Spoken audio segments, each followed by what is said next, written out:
예, 신림역 인근에서 벌어진 흉기 난동 사건, 그리고 불과 2주 만에 또다시 분당 서현역 인근에서 벌어진 흉기 난동. 시민들이 느끼는 공포감이 적지가 않고 지난 주말 도심 번화가의 발길이 평소보다 많이 뜸했다는 보도도 나왔습니다. 살인을 예고하는 글이 인터넷에 잇따라 올라와서 60명 가까이가 입건되기도 했고 제가 방금 전해드렸죠, 주요 소식 때. 이번 사건들에서 우리가 분석해보고 또 대책을 고민해봐야 할 부분은 없는지 짚어보도록 하겠습니다. 범죄 심리학자인 배상훈 우석대 경찰행정학과 교수 제 옆에 나왔습니다. 어서 오십시오. 안녕하세요. 예. 방금 전 들어온 속보인데 신상이 공개가 됐습니다. 물론 이것도 좀 예상이 되긴 했는데요. 한번 좀 볼까요?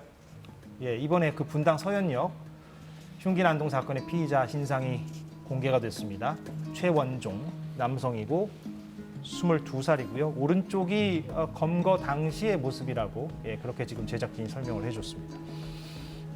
근데 지금 배상훈 전 교수님께서는 이번에 그 분당 서현역 범죄가 있기 전에 그 신림역 범죄가 있고 나서 아마 모방 범죄가 있을 수도 있다, 이렇게 이제 우려의 말씀을 인터뷰 때 하신 걸로 제가 기억을 하는데 이번 분당 서현역 범죄는 아무래도 신림역의 어떤 모방 범죄다, 이렇게 보면 되겠습니까? 어떻게 분석하십니까? 예, 그렇습니다.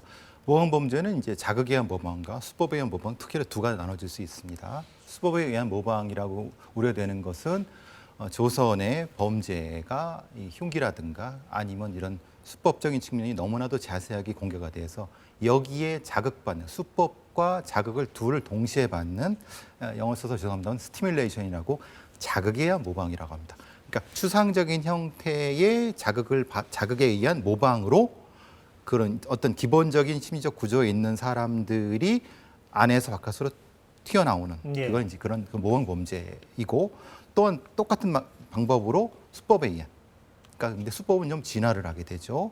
거리에서 내부로 차량을 사용하지 않았다 차량으로, 아니면 어떤 특정한 형태의 수법적인 진화가 이루어지는. 그래서 두 사건, 이거는 연결된 모방 범죄라고 볼 수 있습니다. 예, 그 둘을 또 이따가 분석을 하기로 하고요. 그런데 지금 살인 예고글이 잇따라 올라왔고 오늘 오전까지 59명이 경찰에 확인돼서 이제 입건이 됐죠. 그런데 상당수가 지금 미성년자로 확인이 되고 있습니다. 재미로 올렸다, 장난으로 올렸다, 그렇게 지금 얘기를 하고 있는 것 같고요.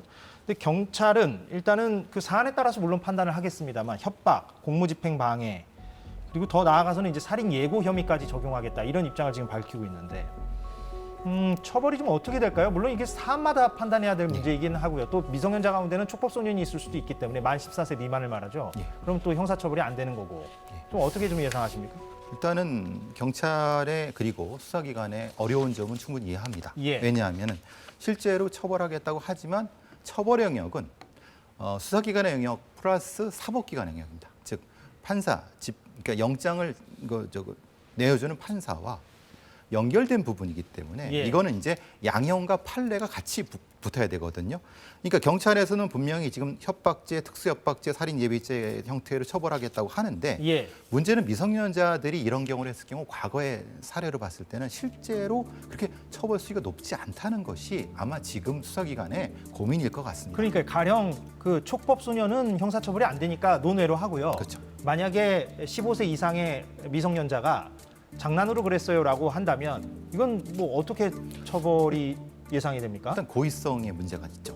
고의가 없습니다라고 해버리고 장난이었다. 장난이었어요라고 해버리면 실제로 아주 냉정하게 말해서 현실적인 실형의 처벌은 사실 나오기 어렵습니다. 실형은 저도 뭐 힘들다고 보고요. 다만 이제 수사기관 입장에서는 그러니까 기소 의견 송치까지는 갈 수 있느냐, 아니면 그것도 좀 힘드냐, 이거는 어떻게 보십니까? 중간 정도라고 볼 수 있을 것 같습니다. 그러니까 좀 억지로 기소까지는 할 수 있는데 문제는 검찰에서도 고민이 많을 겁니다. 왜냐하면 과거의 판례를 봐야 되기 때문에, 사례를 봐야 되기 때문에 가령 뭐 기소유예나 뭐 이렇게 갈 수도 있는 그렇죠. 거죠. 그 정도 조건부 기소유예 정도가 대략적인 거라고 보여집니다. 미성년자의 경우에는 물론 그렇죠. 이것도 뭐 성인의 경우에도 그 얼마나 악질적이냐를 또 하나하나 따져봐야 되겠죠, 사실은. 그렇죠. 근데 그 잠깐 그 두 사건 얘기하기 전에, 신림역 사건과 서현역 사건 그거 얘기하기 전에 교수님께서는 그 묻지마 범죄라는 표현을 좀 쓰면 안 될 것 같다라는 평소에 그 지론을 말씀하셨는데, 사실 저희 KBS 보도국도 그래서 묻지마 범죄라는 표현은 쓰지 않기로 했고 그 대체로서 무차별 범죄 뭐 이 정도로 저희가 대체해서 그 용어를 좀 쓰는 걸로 그렇게 결정이 됐는데 묻지마 범죄라는 표현이 왜 어떤 맥락에서 좀 부적절하다고 보십니까? 묻지마 범죄라고 하는 건 사법기관 혹은 수사기관의 책임을 떠넘기는 방식이기 때문에 그렇습니다. 사실 서구 여러 나라들에서는 이런 다양한 형태의 이상동기 범죄에 대해서 깊은 연구를 합니다. 이상동기 범죄라고 하죠. 말하자면. 그럼 이상동기 중에서도 다양한 형태의 이상동기가 존재합니다. 그것을 범죄의 분류에 따라서 또한 거기에 사안에 따라서 다 아카이브로 축적해 놓습니다. 그러니까 어떤 사건이 벌어졌을 때 그거에 대한 정확한 그 흔히 말하는 네이밍, 이름 붙이기를 합니다. 그런데 우리의 수사기관이나 어떤 치안당국에서는 과거에도 계속 이런 약속을 해왔습니다. 작년 1월에 묻지마 범죄 TF를 만들겠다고 경찰청에서 했는데 요번에 발생한 후에 어떻게 진행됐습니까? 했는데 거의 답이 없습니다. 즉 말하자면 예. 수사기관이 책임을 방기하고 있는 거에 대한 일종의 증거라는 겁니다. 그러니까 묻지마 범죄라는 걸 그냥 자연스럽게 쓴다는 것은 실제로 그 사안의 본질, 그 범죄의 본질을 연구하거나 추적하지 않는다는 의미가 될 수 있다는 것이고요. 일종의 알리바이가 될 수 있다. 그렇죠. 예. 두 번째는 이겁니다. 이 범죄를 유발할 수 있는 사람들한테 자극 요소가 될 수 있다는 겁니다. 말하자면 책임을 다른 사회에 떠넘길 수 있는 요소가 될 수 있기 때문에 묻지 마라는 것 자체가 그 사람들한테 해도 된다라고 하는 일종의 허가장 같은 형태의 느낌을 주기 때문에 잠재적 범죄자들에게요. 예, 그렇습니다. 이 예. 단어 자체가 예. 대단히 위험하다는 것을 수사기관도 알아야 되는데 그냥 아무렇게나 써버리는 겁니다. 방금 전 그 말씀은 그 묻지마 범죄라는 용어를 우리가 자주 쓰게 되면 예. 이른바 잠재적 범죄자 이 예. 표현이 적절할지 예. 모르겠습니다만 마음속에 뭔가 범행의 의도를 품고 있는 사람들이 에라 모르겠다라는 식의 어떤 쉽게 표현하면 그렇죠. 그런 심리를 가질 수도 있다. 예, 그렇습니다. 예. 자극이 될 수 있다는 겁니다. 예. 정확히 어떤 형태의 범죄라는 것이 구체적으로 네이밍 워딩이 된다고 하면은 다르지만은 이것은 누구나도 이런 위치에 있는 사람은 다 할 수 있는 범죄라는 느낌을 준다는 것은 매우 위험한 부분입니다. 예, 그래서 알겠습니다. 어떤 형태로든 언론이든 전문가든 이건 쓰면 안 되는데 합의가 벌어지지 않기 때문에 그래서 사실은 저는 계속 이렇게 주장하고 있는 그러니까 거예요. 무차별 범죄 정도는 괜찮습니까, 그러면? 저는 사실은 그것보다는 예. 그냥 흉기 난동 같은 형태를 담백하게 아주 그냥 그 형태적으로만 표현할 수 있는 게 좋다고 생각합니다. 그런데 흉기 난동이 어떤 특정 대상을 자기가 원한을 품었던 대상을 겨냥한 게 아니라 그냥 불특정 다수를 겨냥했다는 게 또 특징이기 때문에 단순히 흉기 난동이라고만 명명하면 그 특징이 좀 잘 포착되지 않는 면이 있지 않나요? 맞습니다. 예. 그래서 그 특징을 어느 단계에서 줄 것인가. 그럼 무차별 흉기 난동 정도는 괜찮습니까? 그렇죠. 그 무차별 흉기 정도로 난동? 이제 예. 이것도 하나의 제한이 되겠지만은 예, 예. 조금 이것이 합의가 필요한 부분입니다. 왜냐하면 실제적인 데이터가 있어야 되거든요. 요 정도 있을 때 이런 사람들이 자극을 어느 정도 받는가에 대한 데이터를 가져서 최소화시켜야 된다는 겁니다. 예. 이런 용어도 분명히 자극받는 사람이 있습니다. 근데 여러 용어 중에서 필요한 형태를 제대로 정보를 줄 수 있되 자극을 안 줄 수 있는 거는 분명히 우리가 찾을 수 있는데 그런 노력을 여태까지 안 했다는 거죠. 근데 자꾸 제가 이 부분을 질문합니다만 그 부분이 통계적으로나 혹은 인과관계적으로 증명될 수가 있을까요? 어떤 용어가 그들을 더 자극한다, 덜 자극한다 이런 부분이 물론 이거는 논문이나 연구로 뒷받침되어야 할 것 같긴 하지만 그렇습니다.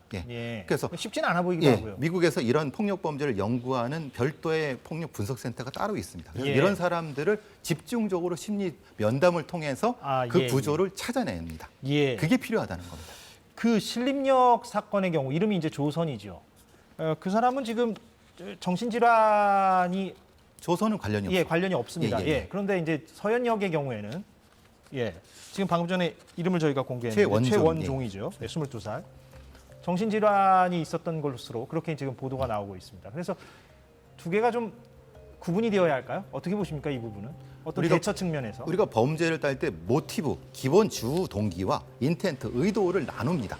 그러니까 말하자면 지금 우리가 따져야 되는 건 모티브인지 의도인지 인텐트인지를 구분해야 되는데 말하자면 지금 말씀드리는 거는 이 사람이 정신적인 질환이 있었기 때문에 범죄를 했다는 것이 아니라 이것이 어떤 이유가 그중에 하나라는 의미로 받아들여야 되는 거지 예. 정신병이기 때문에 범죄를 했다는 표현을 하면 안 되는 거죠. 당연하죠. 또 정신질환자라고 해서 다 범죄를 저지르는 게 아니기 때문에 아니기 그걸 뭐 때문에. 언론에서도 여러 차례 강조하고 있긴 합니다만. 그래서 그 구분이 모티브와 인텐트라는 겁니다. 예. 우리가 찾아야 되는 건 인텐트죠. 즉 지금의 이 사람의 위치에서 왜 범죄 저질렀느냐.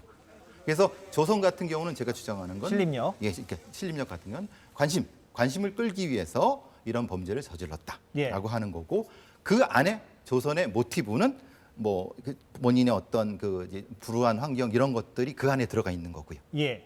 그럼 이 최 씨 같은 경우는 그럼 그 두 부분을 어떻게 구분할 것이냐? 예. 그런 거죠. 역시 그 표면적인 부분은 관심을 받기 위해서 즉 모방 형태가 강한 것이고 그 안에 있는 것은 정신적인 어떤 스트레스가 존재할 수 있다. 그건 이제 찾아봐야 되니까 예. 이렇게 구분해서 분석하는 것이 맞다는 겁니다. 예. 그러면 그 최 씨의 경우에는 서현역 같은 경우에는 모방 범죄의 의도가 있다. 예, 그렇습니다. 이 부분이 어떤 범죄 의도, 예, 그렇습니다. 이 부분을 우리가 볼 수 예. 있고 그 배경으로는 정신질환을 포함한 어떤 다양한 어떤 요인들이 있을 수 있다. 그렇게 분석을 해야 되는 그렇게 분석을 좀 나눠서 나눠서 해야 되는 겁니다. 나눠서 분석해야지 그냥 무작정 정신질환이 있어서 범죄를 저질렀다 이렇게 얘기하는 거는 매우 위험하고. 근데 그렇게 예. 쉽게 얘기가 되니까 예. 많은 정신과 선생님들이라든가 예. 전문가들이 이건 아니다. 우리가 국민들이 이렇게 인식하면은 낙인을 찍을 수도 있고 특히 또 청소년에서 어려움을 겪고 있는 사람들한테 낙인이 되면 이건 안 되거든요. 분명히 청소년들은 극복할 수 있고 치료할 수 있는 영역이 있기 예, 때문에 예. 그래서 그 부분을 엄정하게 구분해야 된다는 겁니다. 그런데 법무부는 지금 그래서 대책으로 가석방을 허용하지 않는 무기형을 형법에 신설하는 방안. 예, 이거는 그러니까 말하자면은 처벌의 강도를 높이겠다 이런 네. 거죠. 그리고 또 다른 것은 당사자나 보호자의 동의 없이도 환자를 강제 입원시킬 수 있는 사법 입원제를 도입하겠다 이렇게 밝히고 있는데 지금 말씀하시는 어떤 맥락 속에서 이거는 어떻게 평가하십니까? 이 두 가지는? 좀 단적으로 말씀드려서 아무 관련이 없습니다. 이거는 대책이라고 할 것도 없습니다. 왜 그렇습니까? 실제로 이렇게 범죄를 저지른 사람들은 가석방이 있든 없든 형량에 크게 구애받지 않고 범죄를 저지릅니다. 그런데 이 가석방을 허용하는 무기형을 둔들 안 둔들 지금 이 범죄와 무슨 관련이 있겠습니까? 또 하나 사법입원제는 조선한테는 적용이 안 되는 겁니다. 예. 그죠? 최 씨의 경우. 최 씨의 경우인데 최 씨의 경우라 하더라도 최 씨 지금 사법입원제라고 하는 것은 인프라가 없습니다. 즉 말하자면 이 사법입원제와 같이 얘기돼야 되는 게 치료감호제인데 사법입원제를 어디다 하겠습니까? 지금 관련된 여러 가지 그 소위 말하는 병원인데 민간 병원인데 거기서 이것을 하지 않는데 지정이 돼도 그러면 지금 말하는 국민법무법인 예전에 공주치료감호소 같은 데인데 전문가가 턱없이 부족한 거 다 알고 있습니다. 그러면 여기서 사법입원제를 해갖고 얼마 같이 하고 거기서 안에서 어떻게 치료하겠다는 구체적인 대안이 없이 만약에 인력과 예산을 확충해서라도 이 사법 입원제를 하겠다라고 정부가 방침을 세운다면 그렇더라도 이 범죄를 예방하는 데 있어서 실효성은 없다라고 보십니까? 아닙니다. 그거는 있죠. 아 그렇게 되면은 인프라가 있으면 인프라가 있으면 예. 근데 인프라에 대한 얘기가 없이 예. 사법입원제라고 하는 것을 그것만 얘기한다는 건 이거는 사실 밑도 끝도 없는 얘기라는 겁니다. 음. 그러니까 지금 얘기되는 게 대부분 정치권이나 고위 관료분들이 얘기하는 건 예. 사법입원제만을 얘기를 하는 거예요. 근데 사법입원제를 얘기하려고 하면 치료감호제 같이 얘기해야 되고 이 둘을 같이 감당할 수 있는 법무법인 국립법무병원 같은 형태의 전문가와 시설 같은 것이 기본적으로 얼마나 됐고 거기서 치료됐을 때의 기본적인 치료율이라든가 수용률 이런 것들이 다 공개가 돼야 됩니다. 치료 감호제와 사법 입원제는 뭐가 다른 겁니까? 치료 감호제는 그러니까 거의 비슷하다고 봅니다. 예. 왜냐하면은 치료 감호제는 이미 있는 거죠, 그거는. 그렇죠. 치료 감호제는 있지만은 그 사실 그 이 치료 감호를 그 명령을 신청하거나 할 때 너무 적다라는 문제가 있죠. 왜냐하면 실제로 법무법인의 수용률이 너무 적기 때문에 그러니까 검사들이나 판사들이 꺼린다. 이거를 치료 감호는 그러니까 판사가 판단해서 치료 감호를 명한다 그렇죠, 하면은 이게. 치료 감호를 받게 되는 예. 겁니까? 그런데 예. 실제로는 그렇게 잘 안 한다. 왜냐하면 예. 인프라가 없는데. 인프라가 없다. 없는데 마찬가지로. 해봤자 어차피 다른 교도소에 어떤 일반 수용자들의 공간을 주려면서 했는데 그럼 그 불만은 누가 할 것이냐. 치료 감호제는 그러면 붙잡혀서 재판을 받는 사람에게 해당되는 것이고 그렇죠, 예. 사법 입원제는 그 사전에 뭔가 위험 요소가 보이는 사람들을 그렇게 하겠다는 그렇죠. 준 전문가들의 그런 거군요. 판단에 근데 인프라가 없는 건 마찬가지라는 취지의 말씀이시고 그렇죠. 같은 인프라를 쓸 수밖에 없다는 겁니다. 그런데 사법 입원제에 대해서 비판적인 견해를 표출하는 분들은 인권 침해 측면도 언급하고요, 당연히. 그렇죠. 또 정신질환자에 대한 어떤 편견을 부추길 수가 있다는 맞습니다. 부분.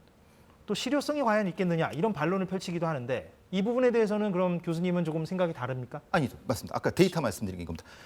이런 형태의 분들한테 이것이 치료가 됐다라고 하는 구체적인 데이터가 어디 있냐 이 말입니다. 예. 그것이 외국의 사례, 한국의 사례, 아니면 어떤 정신 법무법인의 사례 같은 것이 구체화돼야지만 이게 가능한 건지 우리가 즉각적으로, 즉자적으로 이것이 필요할 것 같은데 해보자 이건 아니라는 겁니다.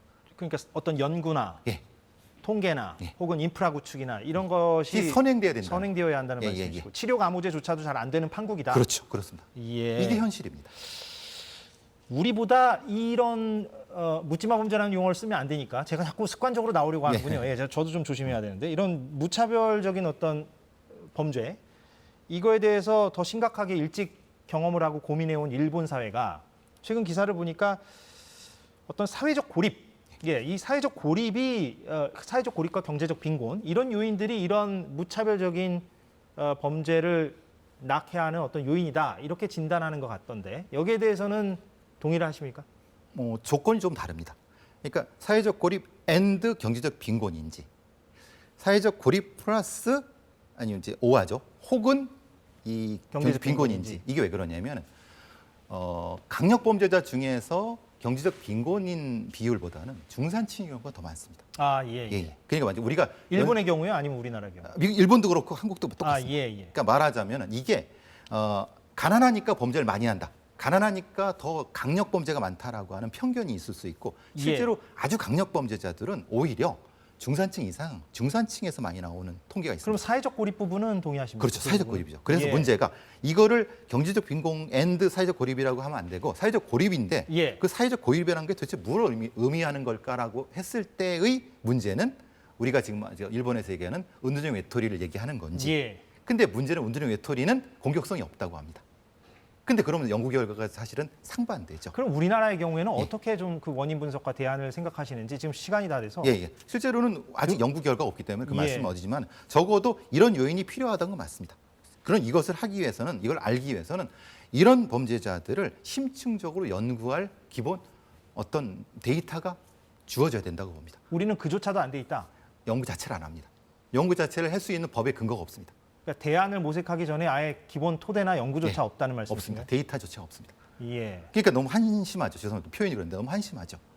근데 무슨 대안을 내놓겠다는 겁니까? 지금 이 일본은 10년 동안 이런 사람들 수백 명을 일일이 면담해서 만드는 데이터입니다. 예. 우리는 그걸 안 하면서도 무슨 대안을 찾겠다는 겁니까? 시간이 다 돼서 오늘은 여기서 마무리를 하고요. 저희가 조만간 좀 추가 인터뷰를 좀 해야 되겠다는 생각이 저는 개인적으로 좀 들었기 때문에 대안 부분을 좀 더 얘기하고 싶었는데 오늘은 일단 여기서 마무리를 좀 하도록 하겠습니다. 배상훈 프로파일러와 얘기 나눴습니다. 오늘 고맙습니다. 감사합니다.